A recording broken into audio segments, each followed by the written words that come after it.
Good morning and welcome to Rising. We have a great show for you today. As always, I'm Amber Duke, joined at the desk by Niall Stanage. Pleasure to see you, Amber. Happy New Year. Happy New Year. You have good holiday times? I did you? I did. I was back in Ireland, but briefly in England, and it was all good. So That's yes, wonderful. I'm glad to hear it. All good, relaxing. We have a big news day today, obviously, with the speaker battle. The embattled Speaker of the House, Mike Johnson, will find out if he gets to keep his job when Congress votes later today. He needs 218 votes to win, and he has President-elect Donald Trump's endorsement. Republicans are down to only 219 House seats, a one-seat majority, and there are now at least 2 GOP members who are adamant that Johnson will not get their vote. Kentucky Representative Thomas Massie said that he would not be voting for Johnson under any circumstances. Here's what he had to say. You can pull all my fingernails out. You can shove bamboo up in them. You can start cutting off my fingers. I am not voting for Mike Johnson tomorrow. The Wall Street Journal has pointed to 3 other potential Republican rebels: Freedom Caucus Chairman Andy Harris of Maryland, Chip Roy of Texas, and Victoria Spartz of Indiana. Democrats currently have 215 members in the House. They're all expected to vote, and they will vote for their leader, Hakeem Jeffries, as Speaker. If the House doesn't elect a Speaker today, the future looks uncertain. As the Wall Street Journal notes, if no Speaker has been elected by January the 6th, Congress likely won't be able to ratify Trump's election or the election of Vice President-elect J.D. Vance. Quote, if there is still no Speaker, no functioning House, and no certification by Inauguration Day on January the 20th, then the new GOP-controlled Senate's President pro tempore, 91-year-old Senator Chuck Grassley of Iowa, would become president, according to the presidential line of succession. Last night, the outspoken and hardline Republican Marjorie Taylor Greene called on her colleagues to put an end to the drama and unite behind Johnson. Here she is. Here's what I'm asking my colleagues to do. Let's put aside our pride, let's put aside our egos, and let's put aside the infighting. It's time to come together as Republicans, and it's time to do whatever it takes to make sure that we deliver the mandate that the American people told us to do. So obviously quite an intriguing day looming. Perhaps by the time some of our audience sees this, there will be less suspense than there is right now. But Mike Johnson has very little room for error.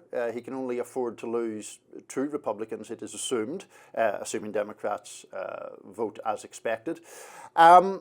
It is interesting to me that the harder line people are not for the most part really coming out in opposition to him. They're saying they have not been convinced, and that's where we have about a dozen Republicans. How deep do you think the dissatisfaction among those more, hardline or fiscally conservative members is to Johnson? I think it's less deep than it was against Kevin McCarthy. Speaker Johnson has refused to sort of make these side deals that angered a lot of the hardline conservatives because they felt that he had gone back on these promises. Mike Johnson has sort of given broader promises related to particularly spending bills, which is where a lot of the consternation comes from, was the CR deal that he made with Democrats back before the holidays, trying to prevent a government shutdown. But he also has a strong endorsement from Donald Trump as well, which is important as we head into the certification of the election on January 6th.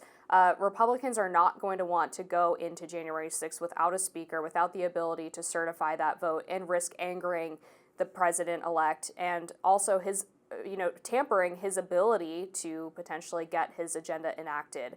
I think one of the biggest problems facing the opponents to Speaker Johnson is that they don't have a viable opposition candidate. 100%. At least with Kevin McCarthy, there were other names being floated around. This time, I haven't even seen whispers of another name. Nobody wants the job, besides apparently Speaker Johnson, because it is such a slim majority.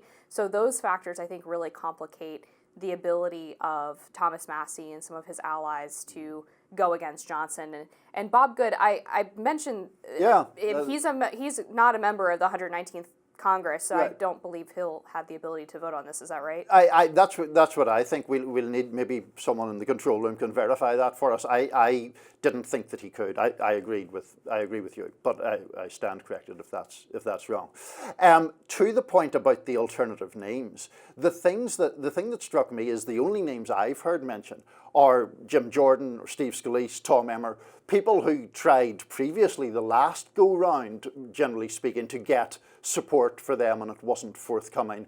And it's also not plain to me what they would do very different from Mike Johnson. I think in the case of Kevin McCarthy, if one was a conservative Republican, which isn't a sentence I normally say, I see why they would be sceptical of McCarthy. He's a kind of glad-handery, kind of do deals on the side kind of guy.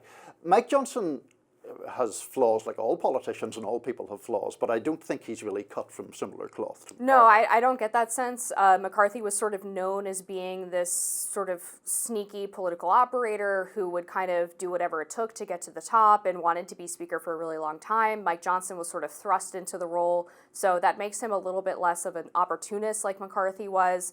If you listen to our reporting from our friend Emily Brooks at The Hill, she talked about the fact as well that Speaker Johnson is making this pitch to his friends on the further right wing of the party that now that they have, even if it is just a single vote majority, they have the ability to negotiate within the Republican Party as to what bills are going to be advanced, whereas heading into the holidays, they needed Democratic votes in order to get a CR passed because the right wing was so opposed to a spending deal, and they needed, of course, the Senate to pass it as well, which was controlled by Democrats. So he seems to think that he's going to be able to govern a little bit differently with a Republican majority in both chambers. Yeah. Now, the question, of course, is whether people believe that. Thomas Massie obviously doesn't, but is his word trusted enough among other people on that flank to give him another shot? Right, and I think it is interesting just looking at this from the sort of 30,000-foot view,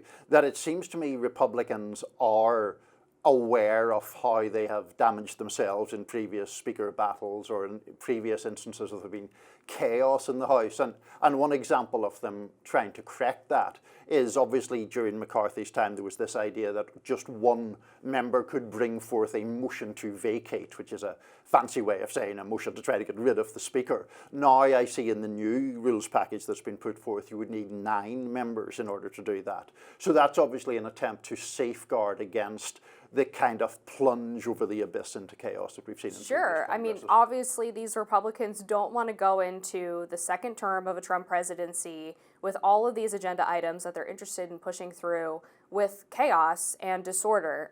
They want party unity as much as they can possibly get it. With Republicans, I'm not sure you're ever going to get full party unity the way that the Democrats sometimes are able to have an effect. But they definitely don't want to be going on these side quests and distractions of replacing leadership or otherwise having constant public squabbling when they have a very clear agenda that they've been sort of mandated to enact. So let me put you on the spot then, Amber. You think Johnson's going to get it on the first ballot, or you think it'll take a few go-rounds? I think it might take 2 or 3, but I would expect, just on a gut feeling, that he will end up becoming Speaker again. Amber Duke with the speculation, the educated guess. We'll see if Amber's right, but join us for more Rising after this. In a new op-ed for the New York Times, Democratic strategist James Carville writes that the most important thing for Democrats to know is why they lost 2024. He says, "I've been going over this in my head for the past 2 months. All the variables, all the what-ifs, all the questions about Joe Biden's re-election decisions and what kind of Democrat or message might have worked against Donald Trump. I keep coming back to the same thing. We lost for one very simple reason. It was, it is, and it always will be the economy, stupid. We have to begin 2025 with that truth as our political North Star and not get distracted by anything else." Carville was confident during the campaign that Vice President Kamala Harris would emerge as the victor. He wrote an op-ed in October for the Times titled 3 Reasons I'm Certain Kamala Harris Will Win. His 3 reasons were that Trump was an electoral loser, Harris had more money, and that he just had a feeling she would prevail. And we are happy that joining us now to discuss why the result went the way it is James Carville himself. Thanks for joining us, James. Well, thank you very much. So just to get back briefly to the election result itself, was it the Vice President who didn't make the economic argument as well as she should have? Or was there too much of a distraction from the party at large onto other issues that you think were less salient? Well, I mean, it's, of course, I'll say what you expect me to say. It's not an either-or proposition. Had President Biden gotten out in, say, May of 2023, I don't have any doubt that Democrats would have won, and it wouldn't have been close. I understand the fundamental of this election in literally 90, I don't know, I'd say 99, it might even be 100, is do people want to change or do they want to stay on the direction that they're going? This was a 70% wrong track country. And we didn't offer people what they were looking for, and that's something different. And, the fact that we came as close as we did probably shows how I would interpret that as an underlying weakness on Trump's part, but you can interpret it any way that you want to. But clearly, where you have over 2/3 of the country that says we're in the wrong direction, we need something new. You got to give them something new. And that moment on The View, when you said, "What would you have done differently in Biden?" and you said, "I can't think of anything," my heart sank. But look, did I honestly think that a combination of, we were winning elections everywhere after Dobbs, and Trump was so odious, and we had more money, we had more organization, we had more of everything. We actually had one debate, we won the debate, but we still lost the election.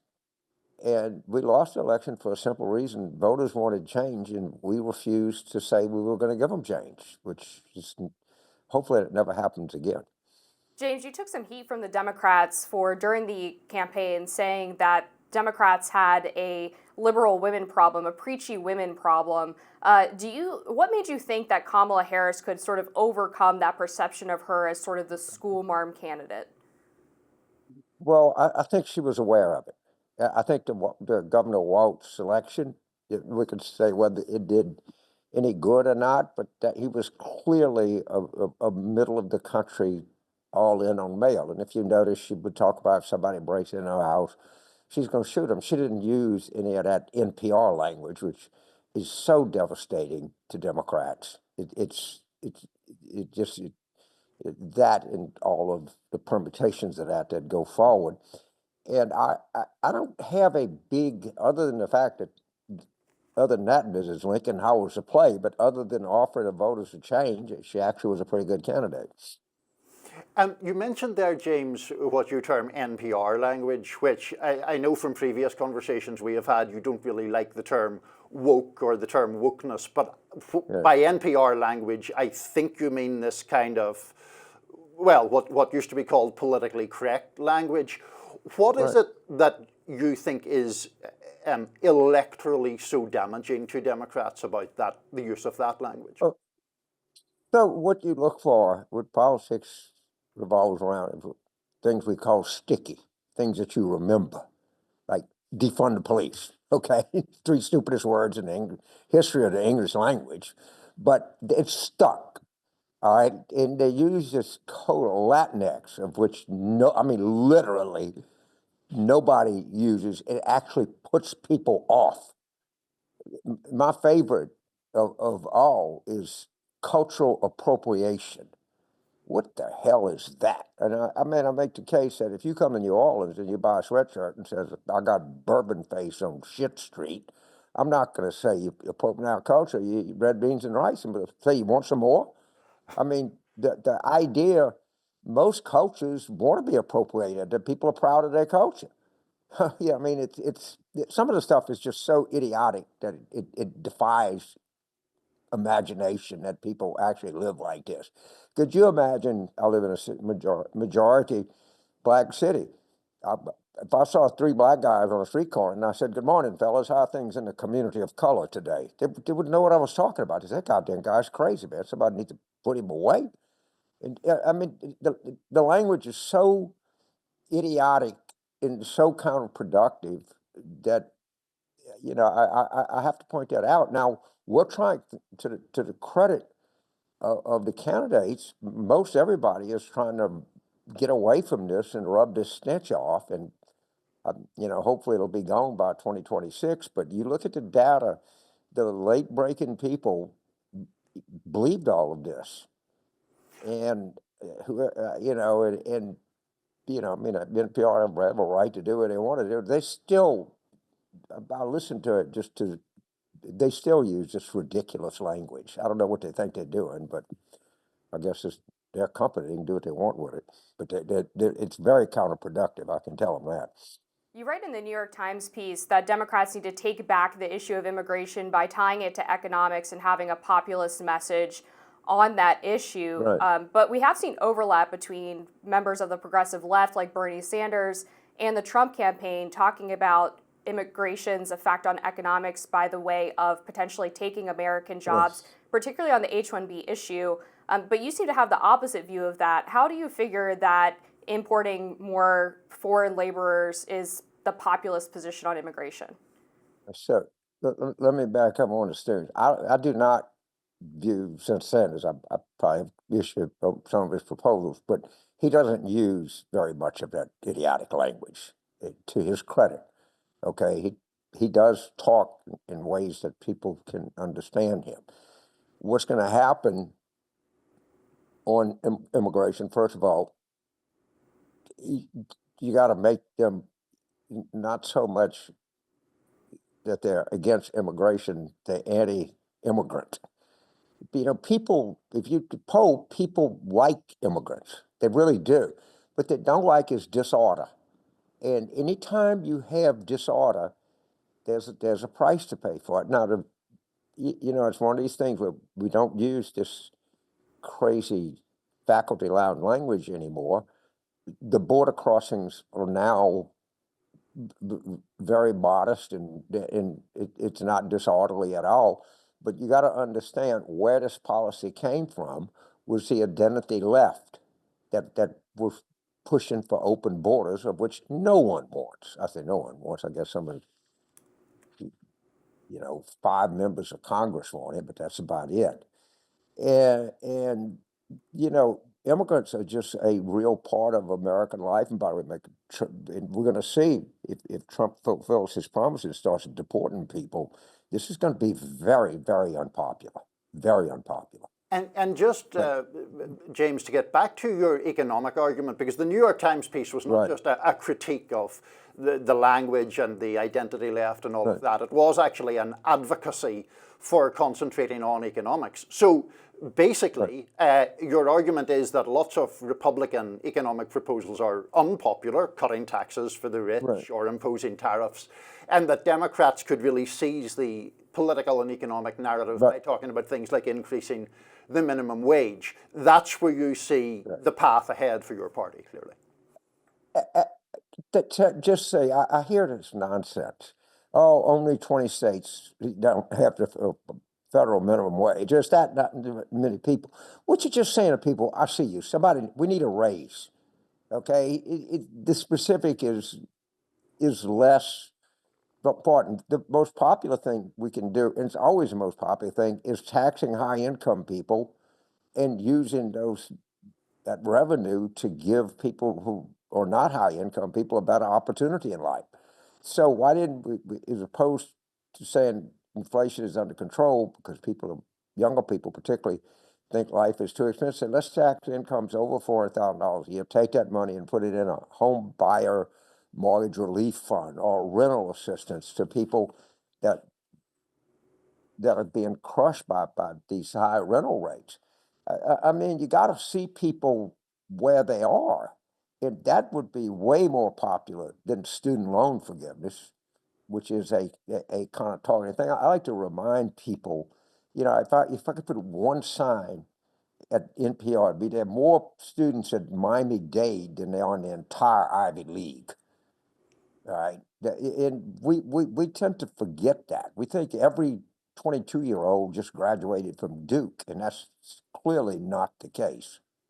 There was some talk from Democrats on the campaign trail about whether or not Trump's tariff policy would increase inflation, but people clearly didn't believe it. A lot of people pointed to the fact that Trump had tariffs during his first admin. Inflation didn't seem to rise until Biden took office. and he kept in a lot of those tariffs, particularly the ones on China, in place. Do you think that the Democrats have an expert problem, meaning they appeal too much to the quote-unquote experts and ignore, perhaps, for lack of a better term, the lived experiences of Americans? So let me take the question. The Democrats have an expertise problem that we think we see a problem and as a technical solution to the problem. Yes, we do. All right. But the tariffs, remember, he had to pay, I think, $60 billion in compensation to American farmers for everything they lost. And he puts more on. I'd like somebody to tell me a case in history where tariffs have really worked well. I mean, there's some economists and experts that say that some limited things that can be of some use. And my own view, this is my view, but the thing about these tariffs, they're selective and they're really subject to political shakedown. In other words, if I'm in an industry and I need imports, and I say exempt me from the tariff, and next thing you know, you got a healthy campaign contribution, and you will never ever convince me that that does not go on, and it does not go on with some regularity, because I believe that it does. James, just to finish this off, you've been generous with your time. On the topic of Trump, I think one of the points you made in the New York Times op-ed that I think you might be fighting an uphill battle with your own party on was your suggestion that really Democrats need to stop the focus being about Trump. They need to stop talking about Trump so much. Now, I guess the pushback from that within the party would be that people in the Democratic Party see him as an active danger to American democracy. But tell me more about why you think they need to talk less about Trump. First of all, he is a danger to democracy. He's a danger to the rule of law. He's a danger to the security of the United States. All of that I deeply and profoundly believe. But when you're in an election, people are going to want an election about their lives, not the candidate's life. And I take a back seat to no one in my contempt for Trump and what a unpatriotic glob of protoplasm he is, or whatever you want to describe it. But the problem with talking about Trump's life the entire time is you're not talking about people's lives. And, Bill Clinton taught one of the most underappreciated thing in '92 when we were, getting swarmed by all these negative stories. He said, they want to have an election about my life and my dreams, and I want to have an election about your life and your dreams. And that's viable, useful political advice. The question is not, to me, do we want to get rid of Trump? Of course we do, but what's the most effective way? And by the way, he can't run for re-election anyway. He's too unhealthy, but in addition to that, he's constitutionally prohibited from doing it. So we should talk about, look what's coming up. Extending these tax cuts for wealthy people, subsidies for Obamacare, all right? And there's a whole record of them trying to cut government entitlement programs. So that would be Social Security, Medicare, and this is a big word. This is the word, the biggest word. Every year they have the word of the year. A year from now, the word of the year is going to be Medicaid. People do not understand that. Republicans don't. Medicaid is just as popular as Medicare. And if you go to any county that Trump carried and look at the number of people, the Medicaid transfer payments there, it's staggering. So that my prediction is the word of the year for 2025 is going to be Medicaid. James Carville, it is always a pleasure to have you here. Thanks for joining us on Rising. Well, thank you. I love doing these little periodical podcasts on the Hill. I'm a big fan of the Hill. I think it's got some really nice journalism, and we had a terrible thing happen here in New Orleans, but we soldier on, and we're soldiering on now and move on, and let's see what happens in 2025. But just remember, let's have an election about their lives, not someone else's life. I think that's a good message to remember. Thank you. Absolutely. Thanks, James. There's been a lot of speculation around Luigi Mangione and his alleged actions, and rightfully so. Mangione has been indicted on charges of murdering United Healthcare CEO Brian Thompson. Luigi came from a wealthy background, was the valedictorian at his high school, and attended an Ivy League university. So what went wrong? Were there any signs pointing in the direction of committing the acts that he's been accused of? Popular Substacker and internet personality Gurwinder Bhogal has actually met Mangione. In a piece titled "I Met the Alleged CEO Assassin," Bhogal reveals that Mangione subscribed to Bhogal's The Prism Substack. Mangione bought a founding membership to that Substack, which cost $200, and as part of that deal it allowed him to have video calls with Mr. Bhogal. Bhogal opens his piece by writing, quote, "After the suspected killer of United Healthcare CEO Brian Thompson was revealed to be Luigi Mangione, a bright young man from a well-to-do family, thousands of pundits rushed to tell us why he did it. I, however, held back because, unlike them, I'd actually met Luigi, and I knew all was not what it seemed." Joining us now to discuss his interactions with Luigi Mangione is Gurwinder Bhogal. Welcome, Gurwinder. Thank you. So I was fascinated reading your piece, as I'm sure many people were. We explained in the introduction how you guys connected in the first place, and in that video call that we referenced, you found Luigi Mangione a pretty nice guy, in plain terms. Yeah, I mean, he had many good qualities. He was polite, he was humble, open-minded, generous, just the complete opposite of what you would expect an alleged killer would be. And what kind of shape did your conversations take? Like, what did you chat with him about?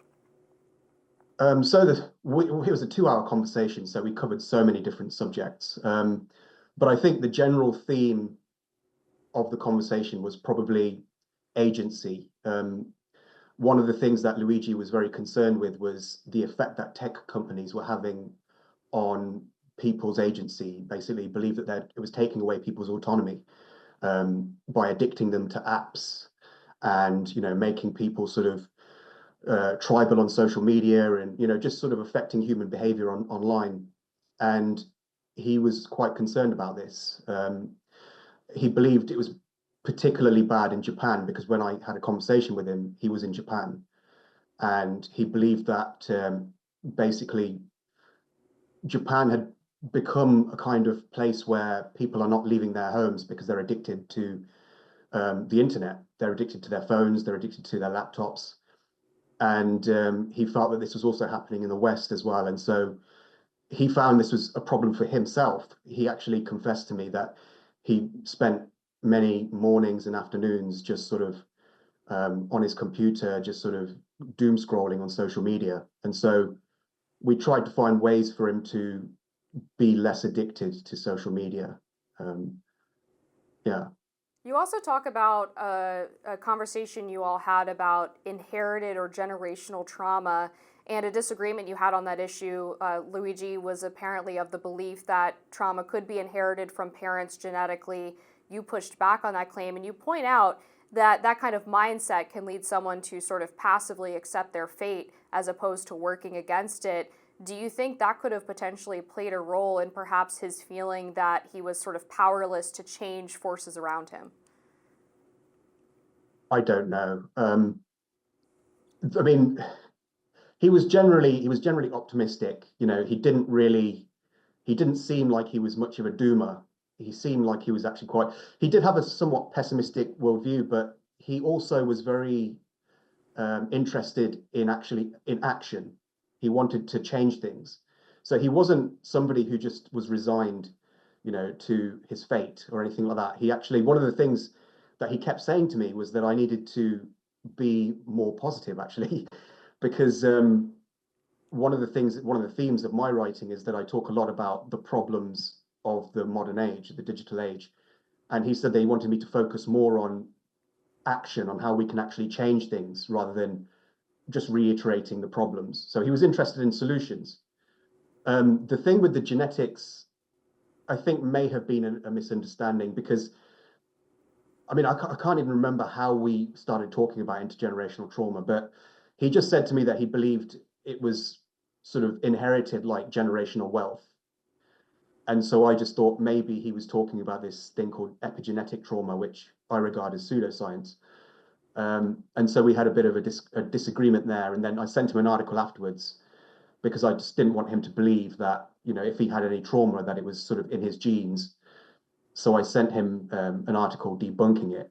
And he seemed to be very open to that point of view. You know, he replied to me soon after saying that he had learned something from the essay and he no longer regarded it as sort of being like generational wealth.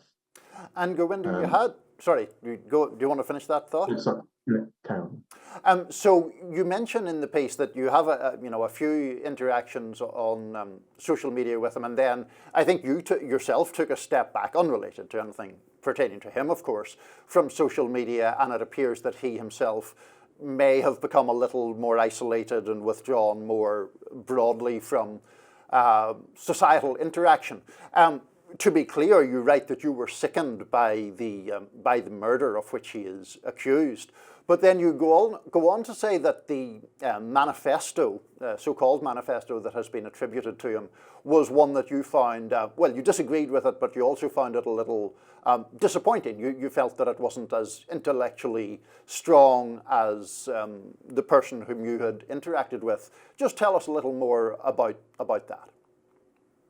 So the impression I got of Luigi when I spoke to him was that he was a very assiduous person. He was somebody who was very careful. He did his research. You know, he didn't tend to have strong opinions until he had actually researched something well. That was my impression of him. Obviously, he got the thing about intergenerational trauma. Maybe he got that wrong. I mean, I might have misunderstood what he meant by it, but generally he was well read and he was careful in his opinions. The manifesto is just sort of, it seems like it was written by a high schooler. You know, some of the sort of claims in it seem to have been lifted from an outdated page on Wikipedia. And it also cites Michael Moore as a source. And Michael Moore is a propagandist. A lot of his documentaries are, you know, just contain cherry-picked information and in order to further a narrative. It's really low quality information. And I would not have thought that the Luigi that I know of, at least, would have been sort of convinced by something like a Michael Moore documentary, or, you know, or a Wikipedia page. It just doesn't seem like he was a smart guy. You know, he is a smart guy, Luigi Mangione. He's, you know, an engineer. I think he's got a degree in computer science. You know, he's very well read. He spoke of a lot of different authors from very wide and diverse places and times. So he clearly has read a lot. So the impression that I got of Luigi sort of made it hard for me to believe that he had written that manifesto. And I'm not saying he didn't, I don't know, but it just seems like if he did write it, then maybe there was something going on in his brain. Maybe he was in extreme pain. Maybe he was mentally ill. I don't know, but it's low quality, and, you know, it's just the words themselves are low quality, but also it's only 262 words. And I thought that if he was going to do something like this, he would have spent a lot more time writing something substantial. I mean, you know, somebody that he was a fan of is Ted Kaczynski, and he didn't approve of Ted Kaczynski's violence. He made it very clear that he didn't approve of his actions. He only thought that his ideas were interesting. But Ted Kaczynski wrote a 35,000 word manifesto when he did his actions, you know, so he took his time and he really wanted to sort of, you know, get his message out there. And I thought, somebody like Luigi, if he was really interested in changing the debate, he would have written something more than 262 words that he'd, you know, cited Michael Moore and Wikipedia. He would have spent a lot more time really formulating an effective argument. At least that's the Luigi that I thought, you know, from my interactions with him. That's the kind of person I thought he would be, but I don't know. Did you all ever talk about the healthcare industry in America? And then you also mentioned in the piece that you believe his last online communication was a time that he actually reached out to you. Can you tell us about that as well? Yeah, so regarding the healthcare, we only had one brief exchange where I just remember him saying that the US healthcare system was expensive, and he said that I was lucky to be in Britain because we've got a national health service. And I remember replying to him that the NHS isn't actually all that great because we have long waiting lists. Because when healthcare is free at the point of use, then everybody wants to use it, which means there's less healthcare for everybody. So it was a very brief exchange, and then we moved on from that. So that was the only thing that we spoke about, which was relevant to healthcare. And regarding the final message that I received from him, so that was on June the 10th, and that was a DM via Twitter in which he asked me to help him with his social media feed. He wanted me to help him sort of curate his feed and maybe to write a guide for him. And I said that I would get back to him, but at that time I was writing something on commission, so I was kind of deep in that. But I told him I'd get back to him, and then I just kind of forgot all about it. And I left social media sort of just shortly after, and to focus on my book. And that was it. That was the last I heard from him, because I spoke to a New York Times journalist, and they said that was the last online communication that they had a record of. I don't know if they found anything later since, but that sort of made me worry that maybe his request was a kind of awkward cry for help. So it's hard to know. He was quite a hard to read person, so it was hard to know what he meant by that, but it was the last message that I heard from him. So, and just finally, Gurwinder, just how shocked were you when? I can't really imagine somebody that I was in even perfunctory contact with suddenly being this sort of in the world headlines for an alleged murder. So, whenever you first read his name or you saw that he had been apprehended, what was your immediate reaction? Complete bewilderment. I remember seeing a news report and I saw the name Luigi Mangione, and I thought, I know that name. And then I just looked through my emails and I saw the same name, and I thought it can't be the same person. But then I saw that the profile picture that they were showing on the news report was the same one as the emails.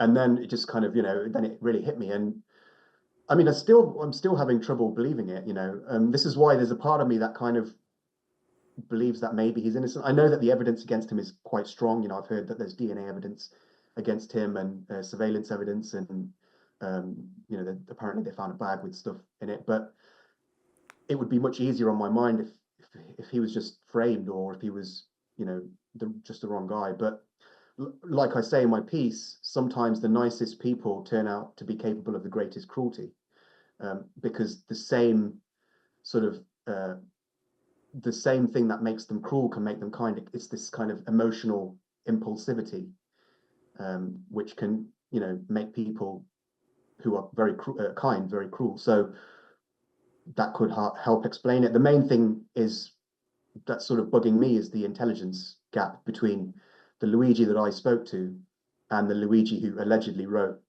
the manifesto and committed the murder of Brian Thompson. Wow, really fascinating, Gurwinder Bhogal. Thank you so much for joining us this morning on Rising. Thank you. In New Orleans, the driver who barreled through a crowd of New Year's revelers on Bourbon Street Wednesday is believed to have acted alone, investigators say. The FBI said Thursday that the suspect, Shamsud Din Jabbar, a US citizen from Texas and former veteran, had posted several videos pledging his support for the Islamic State group.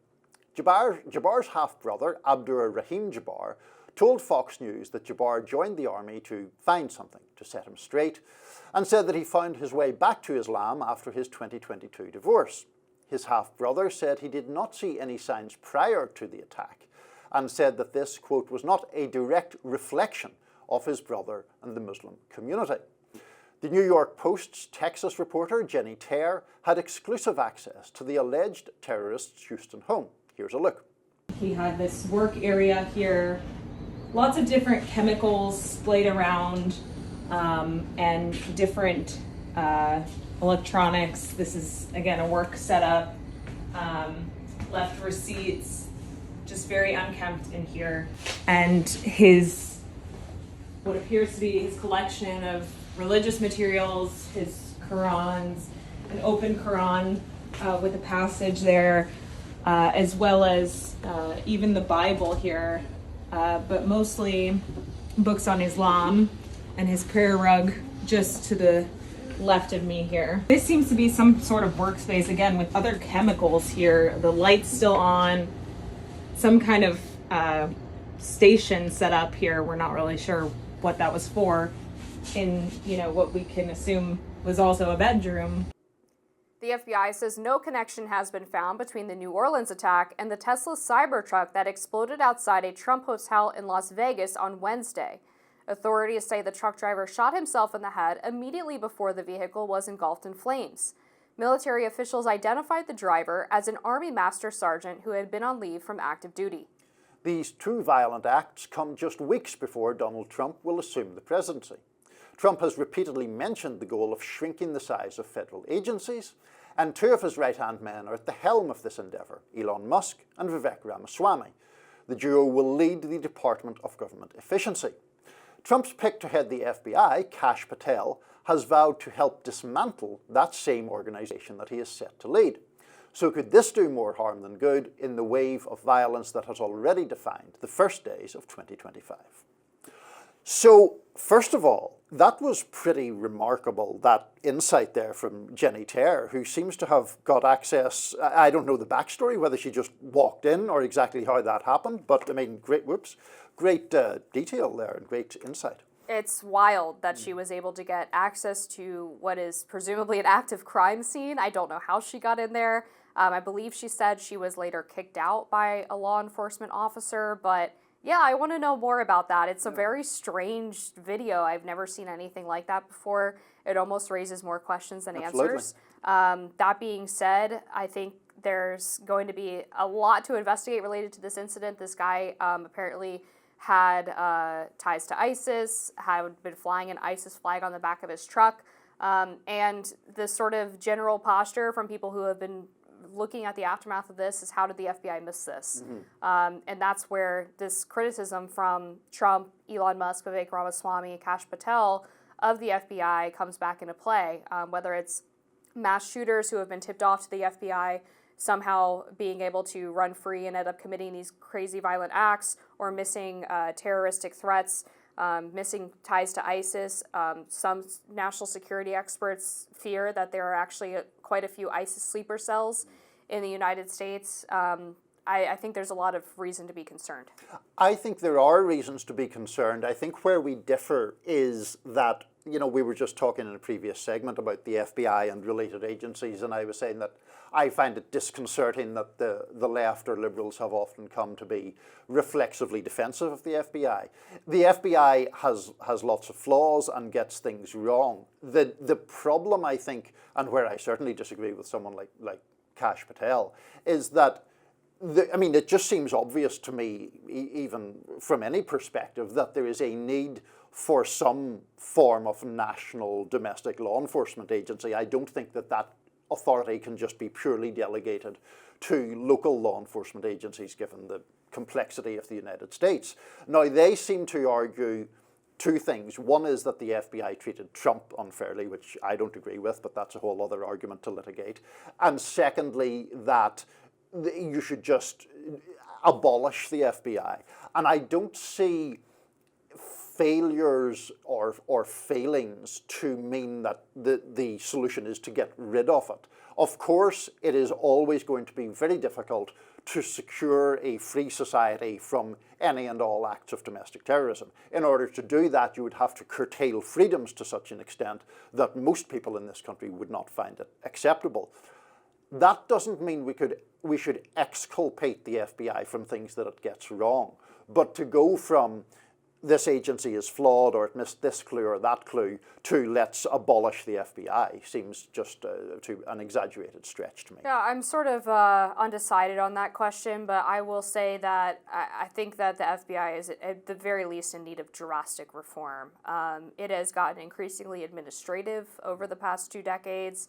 It has gotten so bureaucratic that a lot of the issues with them missing cases like this, or like in school shooters, is that the bureaucracy breaks down and fails. People aren't sharing information in the proper way. People don't feel like they are able to investigate leads or tips without approval from superiors and things of that nature. And I'm hopeful that Kash Patel can be the right person, given his past experience as a prosecutor and defense attorney on the federal level, to help change some of the problems that are sort of inherent in the FBI right now. I'm not clear on whether he intends to actually end the agency, although he has said in the past that he supports dismantling it. It doesn't seem like, based on the interviews that he's given in the past year or so, or what Trump supporters and members of the campaign and incoming administration have said over the past couple of months since the election, indicate that that's going to be the case. Obviously, we're fixing to find out. Yeah.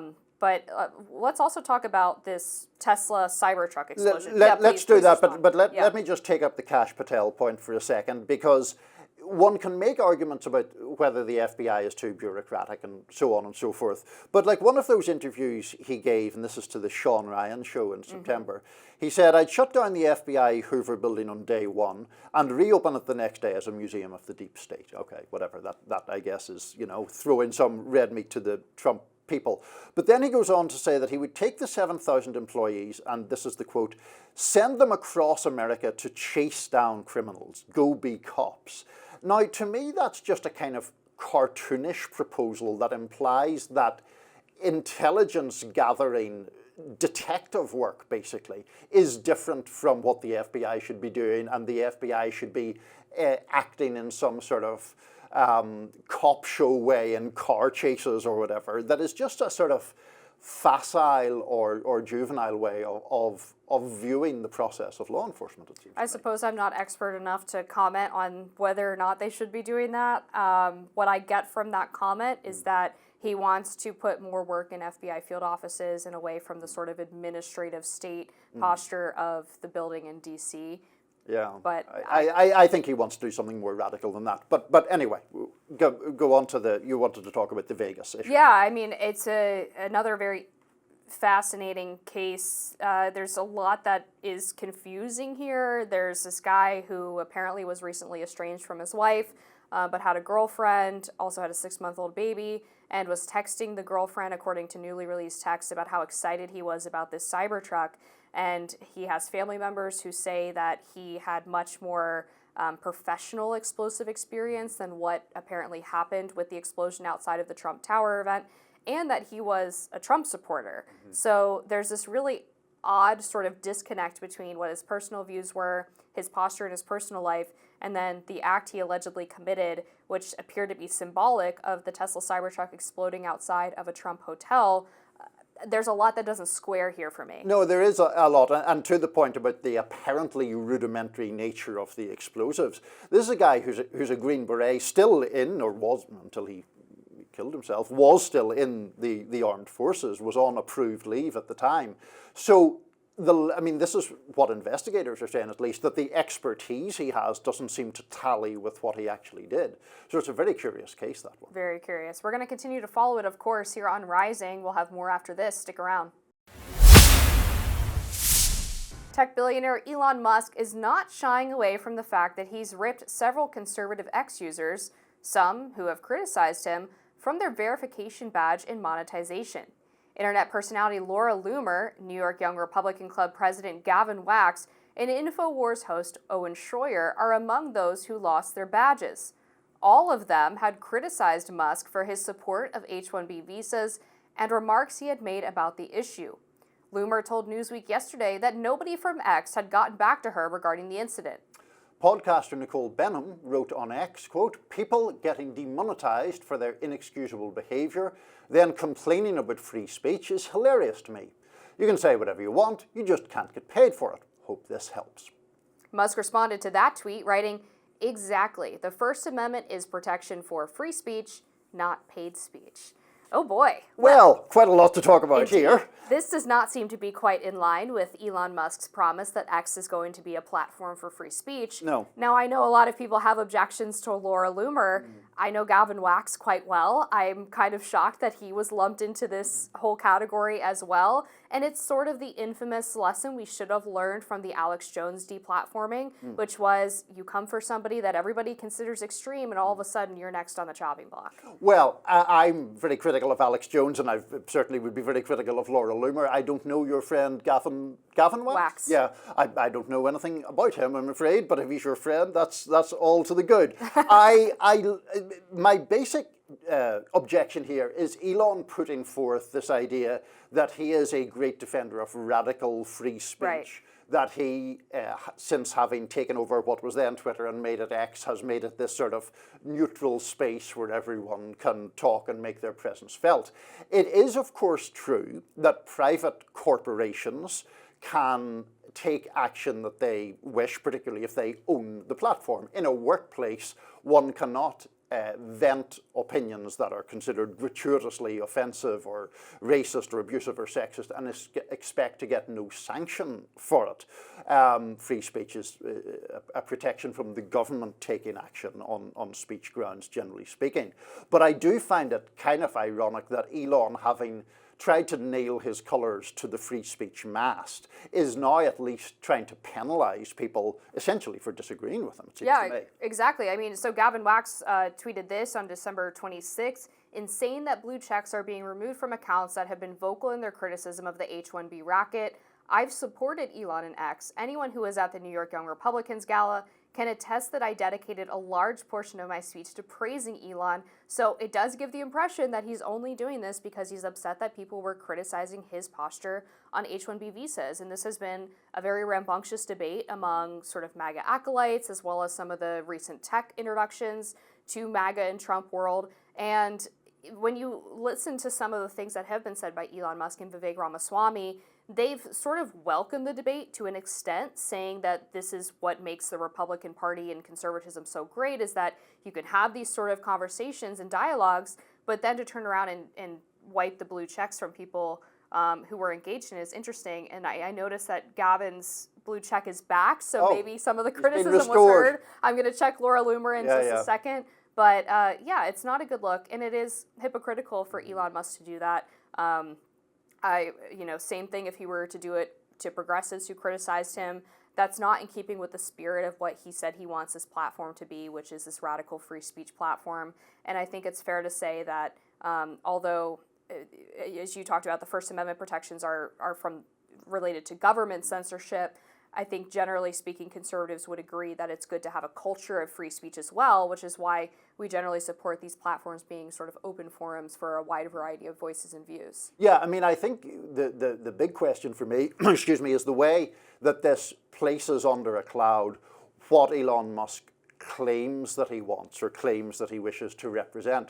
I have always been skeptical of that for various reasons. I mean, not least the fact that it seemed that the algorithm of X at one point since his ownership has been about sort of boosting more conservative voices and voices that are more aligned with his.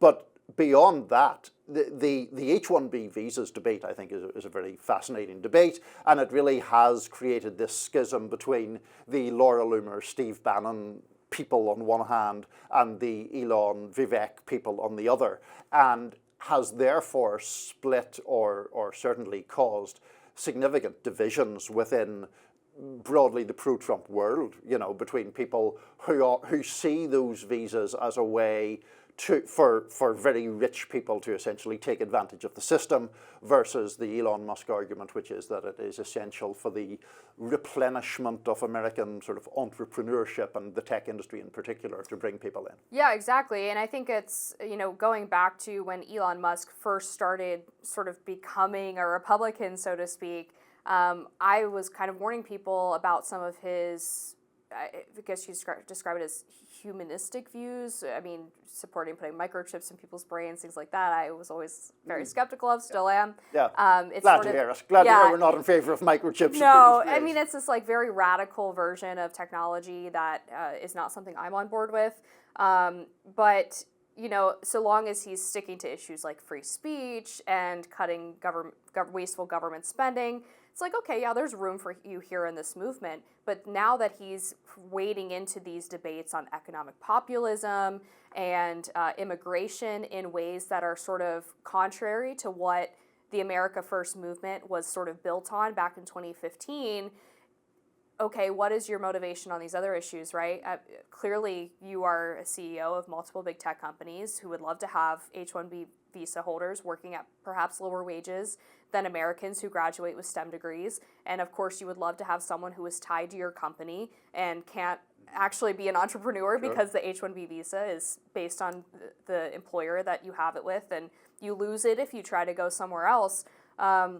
So it's almost like he's gotten outside of his station a little bit in terms of what MAGA people wanted his expertise on or thought he was useful for, and that's what's sparking this backlash. No, absolutely. And it is also interesting to me the fact that there is some overlap here between some of the critiques that we're now hearing of Musk from people on the right and the critique that you hear on the left, which is in essence this purportedly the world's richest man buying political influence, having spent around about $250,000 to get President-elect Trump elected, and then having all these business interests that can then be very directly affected by either decisions that Trump makes or now decisions that Musk himself makes in Doge and his general influence on the government. It's just interesting to me that that argument is now being heard in a kind of cross-ideological way to a degree. Yeah, and I would say probably one of the reasons why Republicans and conservatives were more skeptical about that argument is because they saw a lot of wealthy influence on the Democratic Party and thought, okay, well now we've got sort of our own George Soros or our own Reid Hoffman, somebody who is just dumping their money in to help the guy that we like, okay. But yeah, if he gets in there and starts manipulating what the MAGA movement they understood was meant to be, then that is going to bring up this sort of interest in trying to prevent the money having the influence. And one of the benefits that Trump supporters view with his presidency, his political influence, is that he is independently wealthy. He did mostly self-fund his campaign the first time around. Is he as likely as someone who doesn't have independent wealth to be influenced by Musk dropping hundreds of millions of dollars on his campaign? Obviously, the first few months of this administration and his posture specifically on the H-1B issue is going to help clarify that. Yeah, but I mean, he has backed the Musk position more or less on the H-1B issue, which tells its own story, I think. Which is very interesting because during his first term in the summer of 2020, he was talking about restricting H-1B visas to protect American jobs during the pandemic as people were being forced to stay home under orders of their various state governments. And he was pulled away from a full restriction on H-1B visas during that time by his son-in-law, Jared Kushner, according to reports at the time.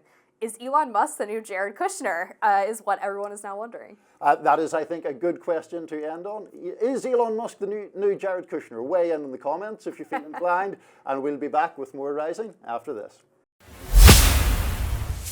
President-elect Donald Trump's public enemy number one, Liz Cheney, is now the recipient of the US's second highest civilian award, the Presidential Citizens Medal. The former Wyoming Congresswoman was celebrated yesterday with a warm welcome to the White House and a standing ovation as President Biden handed her the award. Take a look.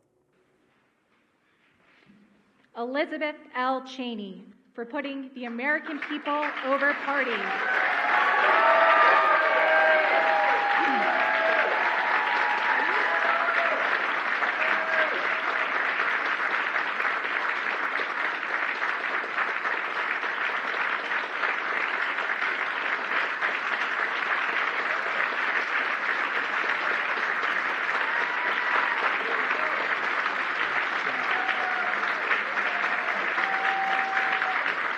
Cheney received the award for her service in Congress and for her work on the January 6 House Committee. Other recipients included fellow January 6 committee member Representative Benny Thompson, former Senator Chris Dodd, and former Senator Ted Kaufman, among others. Cheney's award has been less than well received by Republicans, with many accusing her of fueling partisan tensions. Senator John Barrasso on Thursday said that President Biden was, quote, either going to pardon Liz Cheney or give her an award. She doesn't deserve either. She represents partisanship and divisiveness, not Wyoming. Well, Liz Cheney, quite a divisive figure across the spectrum. I should say that I was at that ceremony in the East Room of the White House, and I tweeted my own much more amateur version of the standing ovation for Liz Cheney, and my replies were, as I would have expected, filled with people from a more left-wing perspective, highly upset about the award from a kind of anti-war perspective. Liz Cheney herself is extremely conservative, except for her work on the January 6th committee. She is often derided as a warmonger and all the rest of it. But give us the conservative view. Yeah, sure. Well, even there's overlap there now too, with Trump Republicans on particularly funding in Ukraine and perhaps for Israel. But I mean, her work on the January 6th committee has been really picked apart by this latest investigation by Barry Loudermilk, which has pointed to some of the issues that they specifically ignored because the Republican view or the conservative view would be that Liz Cheney and the J6 committee were single-handedly or singularly focused on sort of getting Trump and not talking about the larger issues that led to January 6th happening in the first place. They were accused of hiding evidence of Trump's request for 10,000 National Guard troops at the Capitol that day. They produced this ABC primetime miniseries and hired TV producers to sort of run the hearings to make them fit for television. They were accused of destroying documents as soon as the committee wrapped. They did not apparently find out that the FBI had 26 informants in the crowd that day. And she's also been accused of witness tampering, accusing Cassidy Hutchinson of talking to her without a lawyer ahead of her making these sort of bombastic claims about Trump allegedly grabbing the wheel of the beast to take himself to the Capitol. The idea that she put sort of country over party I think is a bit of a manipulation of the facts. I would say that she put self over party. So I've been scribbling furiously. I know, sorry. No, not at all. I didn't want to interrupt you, but I do have a different view, as you might expect, of the January the 6th committee work. Now, the accusation of witness tampering I found very unpersuasive. It was essentially Cassidy Hutchinson wanting a different lawyer or wanting to move away from a lawyer who was being paid, if I recall correctly, by a Trump PAC. And she was sent a list of lawyers. She wasn't like directed to Liz Cheney's personal lawyer or something. Right, and I didn't see any evidence that there was a push for Cassidy Hutchinson to testify about anything that she didn't believe to be true. There was a text between Cassidy Hutchinson and Alyssa Farah, who's now at The View and also left the Trump administration, where she says to Cassidy that she could connect her with Liz Cheney, but that they would need to speak without her lawyer present, which I think is where that accusation comes into play. Yeah, I mean, I can't now remember every specific text, but my reaction when I read the Loudermilk kind of report into it was that they were being a bit hyperbolic in suggesting that it was actual witness tampering. Now, in relation to things like the TV producers, you can like it or you can dislike it, but I just think that's the modern age. People are wanting the events of the January the 6th committee to make an impact, to have an impact in a media age where you're always competing for attention. And so I don't necessarily think that there's anything nefarious in that. In relation to one of the other points that you made that I scrolled down, which was the destruction of evidence, as I understand it, Loudermilk's complaint was the unedited video was not made available, but the unedited transcripts were made available. So do you see more? I guess you see more by a video, but the idea that it's some malevolent concealment of information seems a bit of a stretch to me. But shouldn't they keep everything regardless of whether or not they think it's important? I don't think that that is a bad thing to hold on to everything, but I think that suggesting that it is scandalous to be provided with transcripts rather than video recordings is a bit much. The other two things I mentioned, I know I was going fast, but They did hide evidence of Trump's push for 10,000 National Guardsmen to be at the Capitol that day, or at least did not release it as part of their report. And they also didn't catch the FBI having 26 informants on the ground that day. And whether or not you view either of those things significant to Trump's culpability or the potential for the FBI to have stopped the event prior to it happening, those seem like relevant pieces of information where if you're trying to prevent a J6 from happening again, you should have investigated and released in your report. And the question is, why did they do that if not to perhaps try to make Trump look like the aggressor? I think that the FBI point I would largely agree with you on. I mean, I find it one of the peculiar developments of recent years that the left or liberals have become so reflexively defensive of the FBI Sure. and other law enforcement agencies. And I do think it is relevant that there were informants on the ground. Now, I think you and I actually had a discussion when that finding did first emerge about the fact that the suggestion from the most pro-Trump forces was that it was a kind of false flag operation or somebody had incited the crowd, and that was not borne out, in fact, if I recall the findings correctly. Look, I think there are valid criticisms to be made of January the 6th. I think that the chief culprit in what happened on January the 6th is the man who's now President-elect of the United States, because he continually reiterated these false claims of election fraud and incited people to protest those and did not call for them to go home when it was clearly a violent situation. Well, I did say peacefully and patriotically, but we'll agree to disagree on that one. We have to wrap it. Let's do one final point yes. for the sake of debate. One of the other problems that I had from the January 6th committee from the jump was that Republicans were not allowed to appoint their own choices to the committee, that Nancy Pelosi had this full veto power.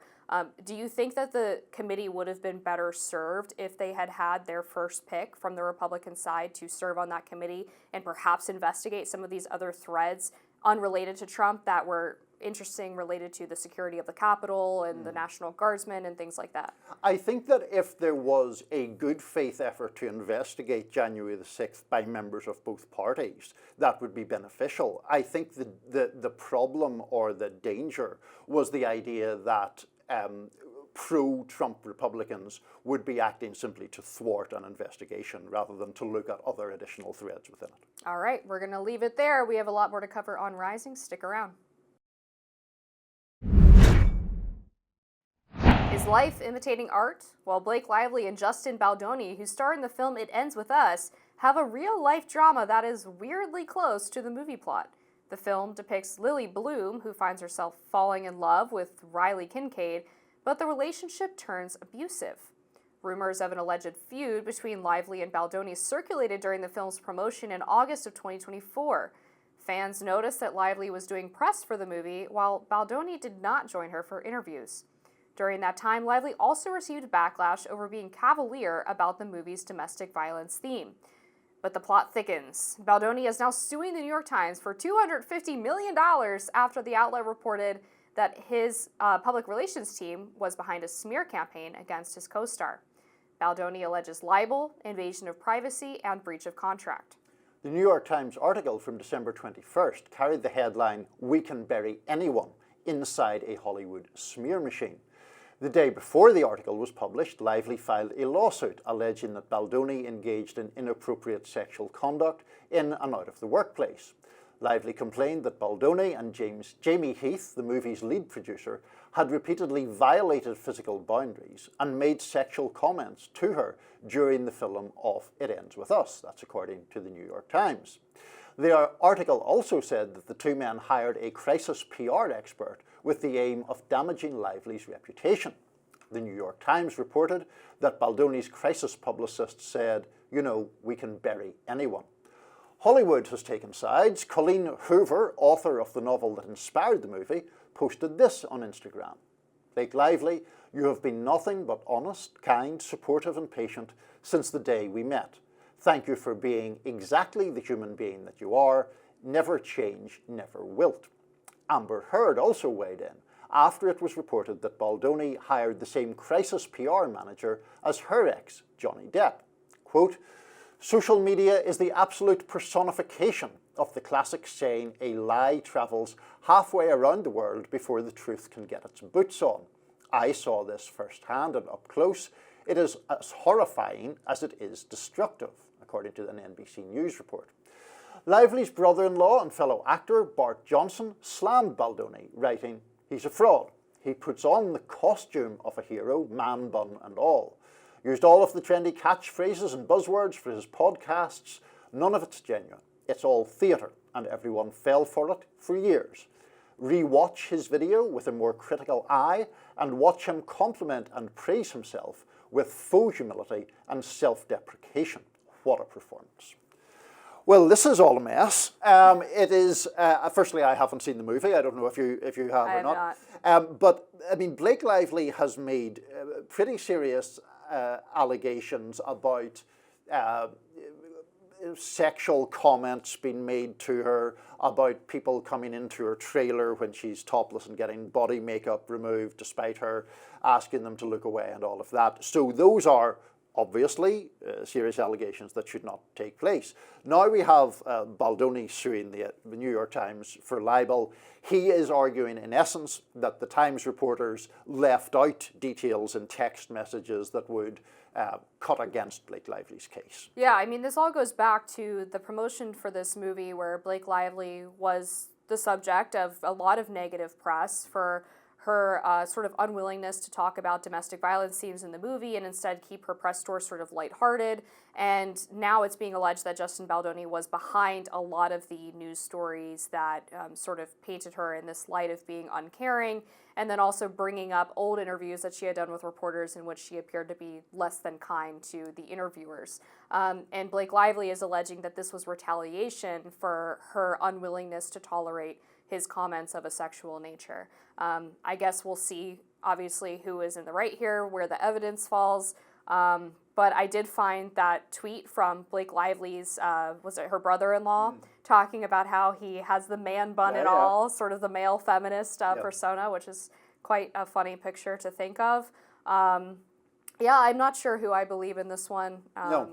I think, no, I mean, like you, I think that there are very obviously clashing narratives, and we'll see which one has more proof behind it.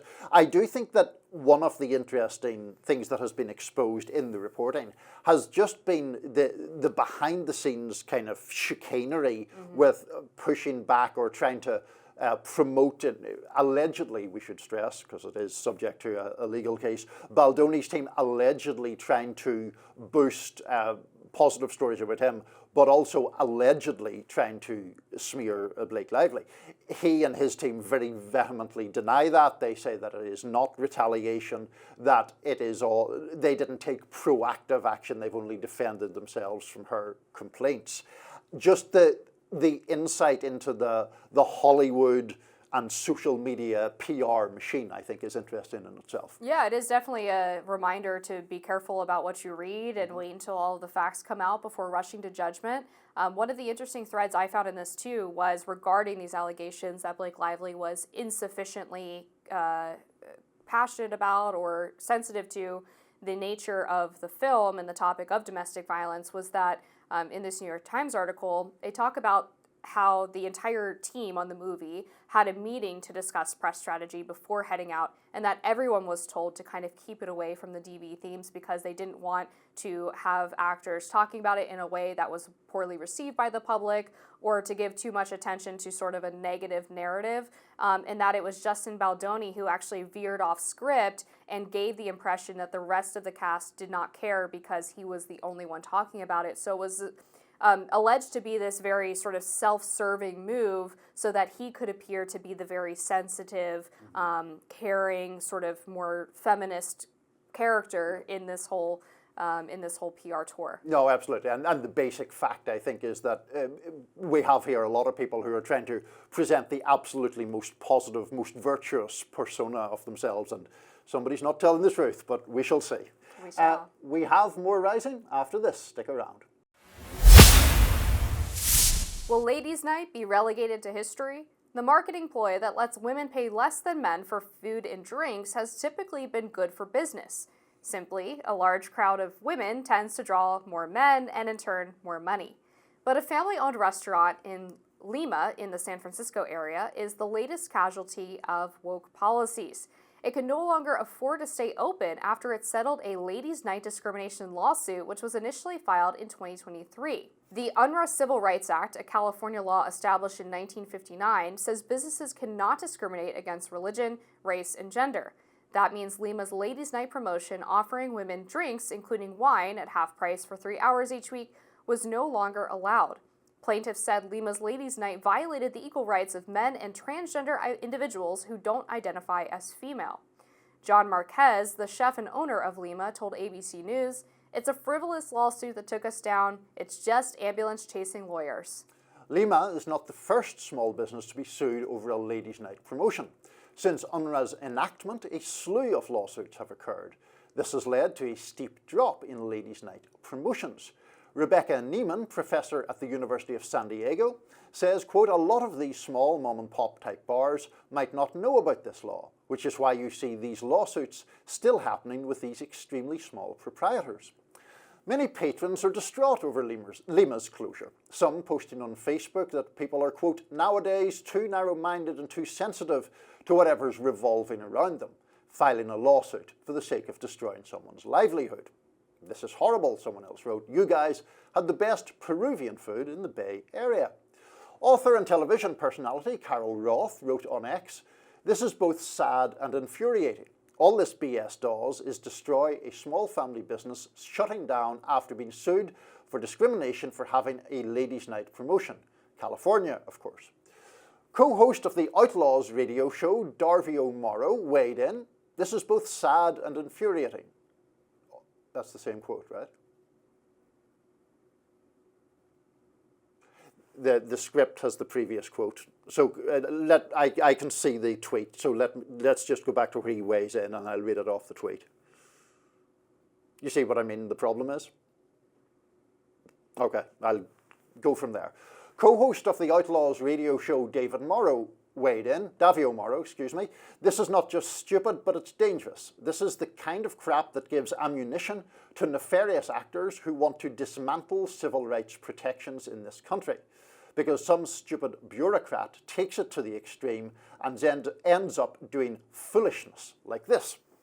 Where do you stand on ladies' night, Amber? I'm pro ladies' night. Excellent. Look, I think it's unfortunate that we basically tried to do away with any sort of single-sex distinction in this country. I mean, whether it was 5 years ago, women were suing to get rid of single-sex clubs at places like Harvard and Yale, and now we've got people doing the opposite to try to get rid of ladies' night at a local mom-and-pop bar. I think it's just unfortunate. Men and women aren't the same. I think, having distinctions between them is a good thing. And when you have a civil rights law that goes too far and allows, as this woman said, bureaucrats to sort of take advantage of this and create this sort of divisive narrative, I don't think that's good for anybody. No, I agree with you on that. And I mean, I think that some of these lawsuits are obviously sort of what used to be called vexatious litigants, people taking lawsuits for the sake of it or purely for financial gain. There have been a number of these lawsuits, and we said woke in the introduction. I'm not sure that may have been the initial purpose of the law, except that word was not used in 1959.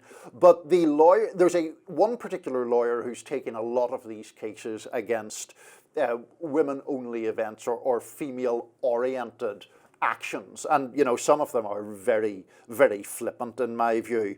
There was, for example, the same lawyer was involved in a case where men sued because they weren't permitted to attend a women's golf clinic, which seems kind of crazy. There've been another case in relation to a baseball team that gave out free bucket hats for Mother's Day, I guess, geared toward female attendees, and they sued over that. So these are just sort of gratuitous lawsuits to stop something that is in essence harmless, and I don't find that very useful to anybody. Yeah, so given that context, it sounds like these are perhaps men retaliating against women entering male-only spaces, and they're trying to prove a point, so to speak, about if women can invade male spaces, then men can invade women's spaces, and nobody gets anything. Basically, if I can't have it, you can't have it. This is why we can't have nice things.